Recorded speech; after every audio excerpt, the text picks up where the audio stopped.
안녕하십니까. 세무법인 대표 정혜태입니다.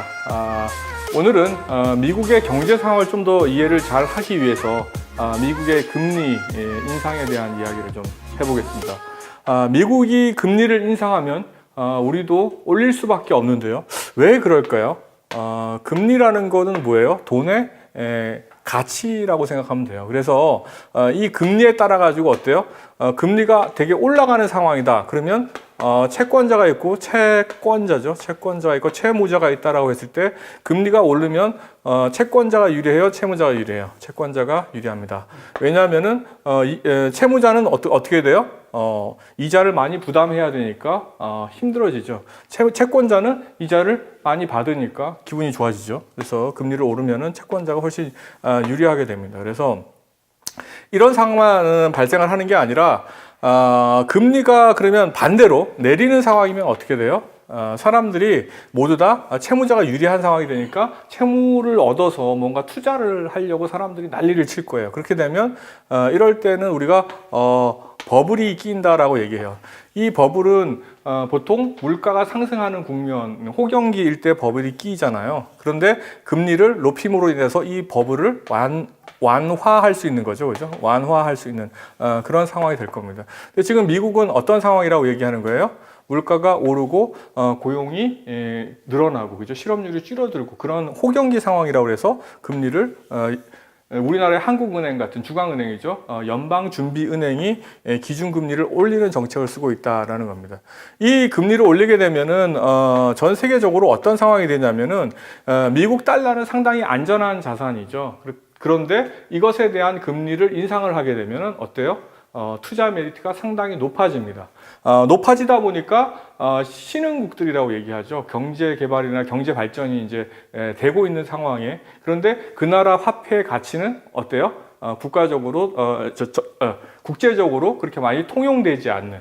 따라서 미국의 금리가 높아지면 미국 달러에 대한 수요가 높아지죠. 그렇다 보니까 모든 돈들이 신흥국에 있는 주식시장에 있는 돈이든 아니면 외채 돈이든 외채로 가지고 있는 돈이든 모두 다 미국 시장으로 들어오려고 할 겁니다. 그래서 1년에 요즘에 이제 뭐 터키라든지 이런 실흥국들, 또 내지는 여러 이제 그 중남미에 있는 그런 저개발 국가들이 달러가 투자가 되었던 게 다 미국으로 들어가고 있죠. 그렇다 보니까 그 나라 사람들은 어떻게 돼요?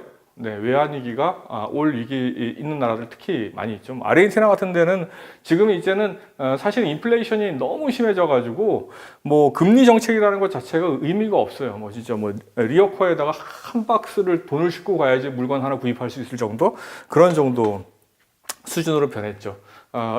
이거는 그 나라의 뭐 어떤 경제의 취약성을 보여주는 건데, 우리나라도 상당히 이럴 가능성이 있었죠. 그런데 지금 우리나라가 상당히 외환 보유고가 높고, 그런 중남미 국가라든지 이런 데보다는 훨씬 더 경제적으로 취약하지 않기 때문에 그나마 유지하고 있지만, 지금 원달러 환율이 많이 치솟았죠. 결국은 우리나라 원화 가치가 떨어졌다는 얘기. 원화보다는 달러가 훨씬 안전자산이니까 우리나라 주식시장에 있는 돈들이 빠져나가고 외국인 투자자들이 많이 회수를 해갔죠. 그렇다 보니까 우리 시장에서 달러가 마른다는 거죠. 그런데 그나마 우리나라가 버틸 수 있는 건 뭐예요? 그래도 우리나라가 반도체 수출이 돼서 그 다음에 달러가 들어와서 어느 정도 균형을 이루고 있는 상태죠. 만약에 수출도 제대로 못하고 경상수지 흑자가 나지 않는 나라라면 상당히 위험하겠죠. 그래서 신흥국들이 그렇게 브라질을 비롯해서 아르헨티나, 그 다음에 뭐 인도나 인도네시아, 또 뭐 심지어는 터키, 동유럽 이런 국가들은 상당히 위험한 상황에 있다라는 겁니다.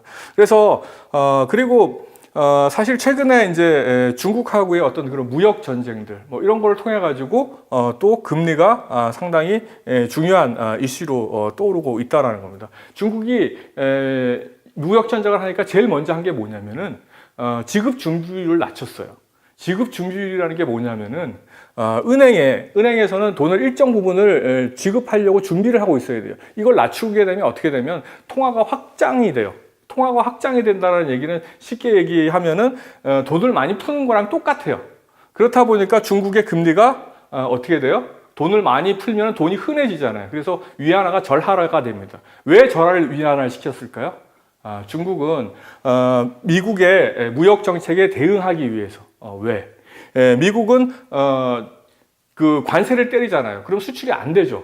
그리고 위안화를 평가 절하시켜 버리면 어떻게 돼요? 그 관세를 커버하는 거죠. 쉽게 얘기하면은 100원짜리 물건이 있었어요. 이 100원짜리 물건에다가 25% 관세를 때리면 125원이 되잖아요. 그런데 위안화를 평가 절하시켜 버리면 이 100원을 만드는 원가가 더 다운되잖아요. 그렇다 보니까 이러한 거를 이용하기 위해서 중국은 평가 절하를 시작한 거죠. 이것에 대해서도 최근에 트럼프가 경고하기 시작했죠. 어쨌든 간에 이러한 여러 가지 이유들 때문에 우리나라의 금리는 상승을 하게 됩니다.